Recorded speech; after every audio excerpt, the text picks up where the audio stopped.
Donald Trump Jr. answers a question on the feud between his father's current campaign chairman, Paul Manafort, and the campaign's former manager, Corey Lewandowski, who was fired in June.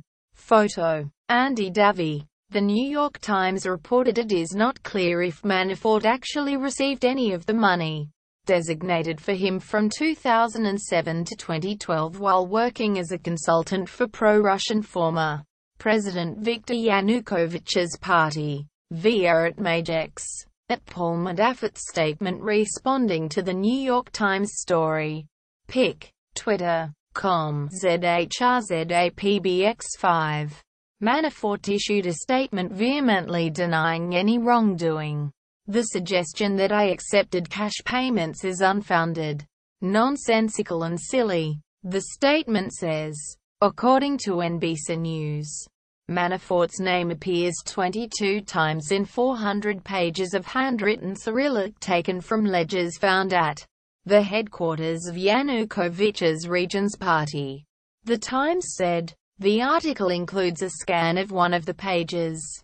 Those assigned payments totaled $12.7 million. The ledgers were obtained by Ukraine's National Anti-Corruption Bureau. Investigators say the network was used to raid Ukrainian assets and influence elections while Yanukovych was in power. Yanukovych was ousted in a 2014 pro-Western revolt, after which Russia seized the Crimean Peninsula, fueling a separatist uprising in the country's east which has claimed some 9,500 lives.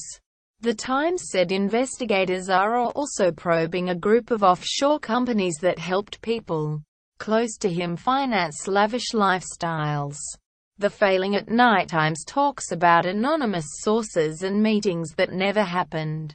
The reporting is fiction. The media protects Hillary. One was a cable TV deal involving a partnership assembled by Manafort and a close ally of Russian President Vladimir Putin. The newspaper reported, Manafort is not a focus of this separate probe.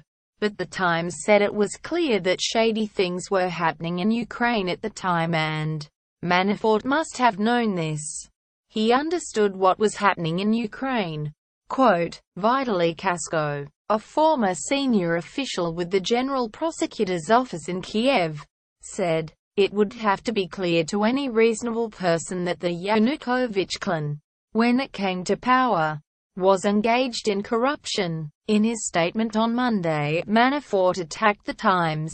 Once again, the New York Times has chosen to purposefully ignore facts and professional journalism to fit the political agenda, choosing to attack my character and reputation rather than present an honest report. Manafort said. Democratic presidential nominee Hillary Clinton's campaign, meanwhile, deplored the troubling connections between Donald Trump's team and pro-Kremlin elements in Ukraine. In a statement, it demanded that the Republican nominee disclose Manafort's ties to Russian or pro-Kremlin entities. Given Trump's pro-Putin policy stances and the recent Russian government hacking and disclosure of Democratic Party records,